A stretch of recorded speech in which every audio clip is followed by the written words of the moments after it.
जय जोहार, मैं प्रगति अग्रवाल और आप मन देखो तो न्यूज प्लस 21। चलो एक नजर डाल थन मंझनिया के खबर में।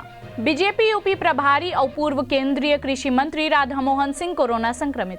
दिल्ली में सबो प्राइवेट दफ्तर बंद, डीडीएमए हदीस WFH के आदेश। दिल्ली के मुख्यमंत्री योगी आदित्यनाथ बीजेपी ऑफिस पहुंचे। जापान ओमिक्रॉन के रोकथाम पर बॉर्डर सील करीस। पीएम मोदी आज शाम 4 बजे वीडियो कॉन्फ्रेंसिंग कर मुख्यमंत्री ले कोविड के हालत पर करी चर्चा। स्टैंडिंग कॉमेडी CAA पर नियम बनाए पर गृह मंत्रालय ला 3 महीना के समय दी।